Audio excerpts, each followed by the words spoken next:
श्री गिरिराज धरण की जय, श्री वल्लभाधीश की जय। 19वां श्लोक प्रारंभ करना है। संबंध पढ़ लेते हैं पहले।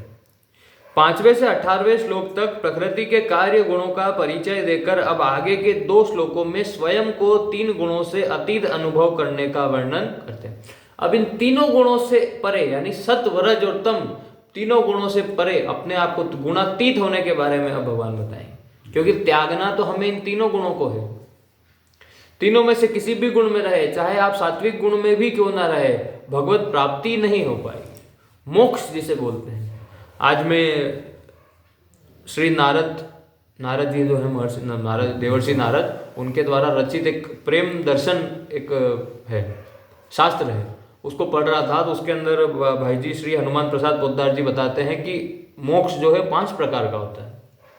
तो मोक्ष भी एक प्रकार का नहीं है, अलग अलग प्रकार का होता है, 5 प्रकार का होता है। तो आपको मोक्ष प्राप्त नहीं हो पाएगा, भगवत प्राप्ति नहीं हो पाएगी अगर आप गुणातीत नहीं होते। सतोगुणी भी हैं तो ऊंचे लोकों को प्राप्त कर लेंगे, पर वापस पुण्य क्षीण होने पर आना पड़ेगा। ऐसे आगे नान्यम गुणेभ्य कर्तारम यदा दृष्टानुपश्यति गुणेभ्यश्च परम वेत्ति मद्भावम सो अधिगच्छति। व्याख्या। गुणों के सिवाय अन्य कोई कर्ता है ही नहीं, अर्थात संपूर्ण क्रियाएं गुणों से ही हो रही है, संपूर्ण परिवर्तन गुणों में ही हो रहे हैं। क्योंकि इन तीनों गुणों के सिवाय तो आपको कोई भी क्रिया हो रही है तो या तो सात्विक होगी, राजसिक होगी, तामसिक होगी। तो क्रियाएं जो है वो गुणों की वजह से ही हो रही है और गुणों के कारण ही हो रही है। तात्पर्य है कि संपूर्ण क्रियाओं और परिवर्तनों में गुण ही कारण है और कोई कारण नहीं है। वे गुण जिससे प्रकाशित होते हैं वह तत्व गुणों से पर है। गुणों से पर होने से वह कभी गुणों से लिप्त नहीं होता, अर्थात गुणों और क्रियाओं का उस पर कोई असर नहीं पड़ता।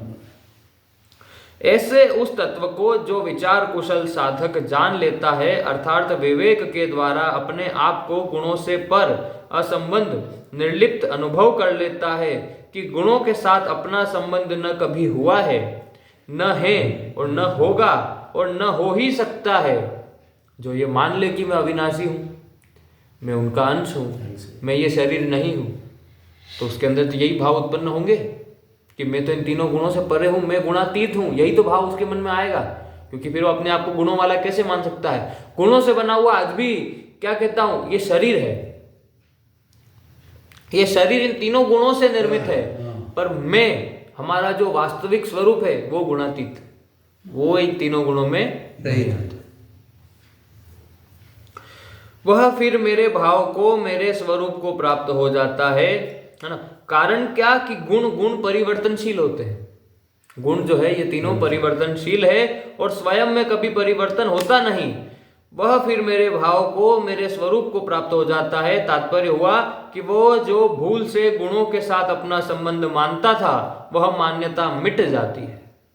आज हम जो गुणों के साथ अपना संबंध माने हुए हैं, भगवान का भजन करने से, उनका चिंतन, सुमिरन, शास्त्र स्वाध्याय करने से वो भाव मिट जाता है कि हम गुणों से बने। ये भाव हमारे अंदर पे रहता नहीं, वो मान्यता मिट जाती है और मेरे साथ उसका जो स्वतः सिद्ध संबंध है वह जो का जो रह जाता है।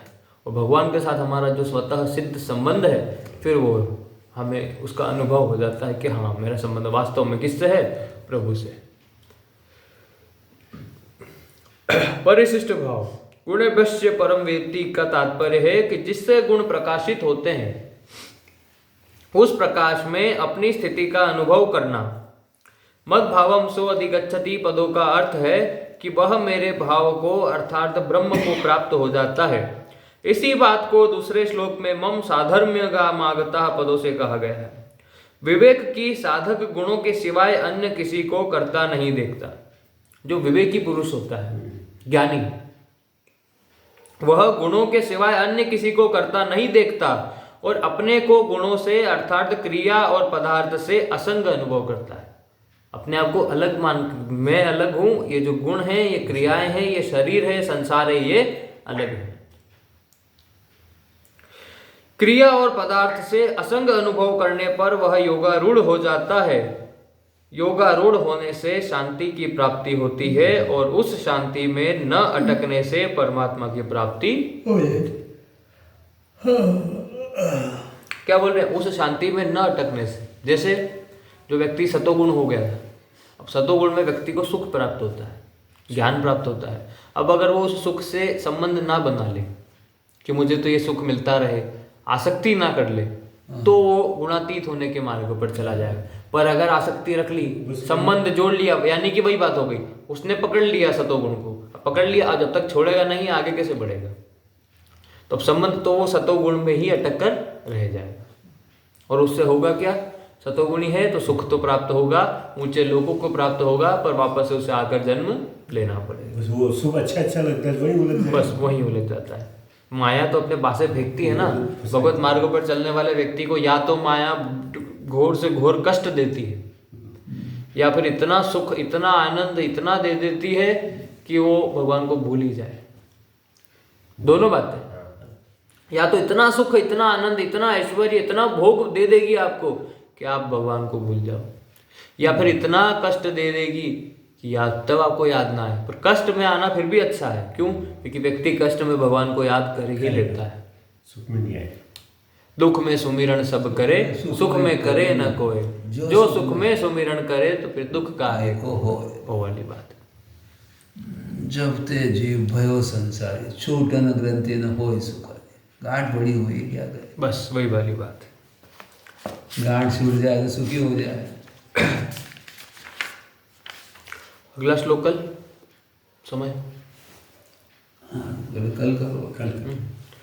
ओम शांति शांति शांति। श्री गिरिराज धरण की जय, श्री गोवर्धन नाथ की जय, श्री वल्लभाधीश की जय, परम दयाल श्री गुसाई जी की जय, श्री विठ्ठल नाथ जी की जय, श्याम सुंदर श्री यमुने महारानी की जय। जय जय श्री राधे पूछरी के लोटा की हो प्यारे।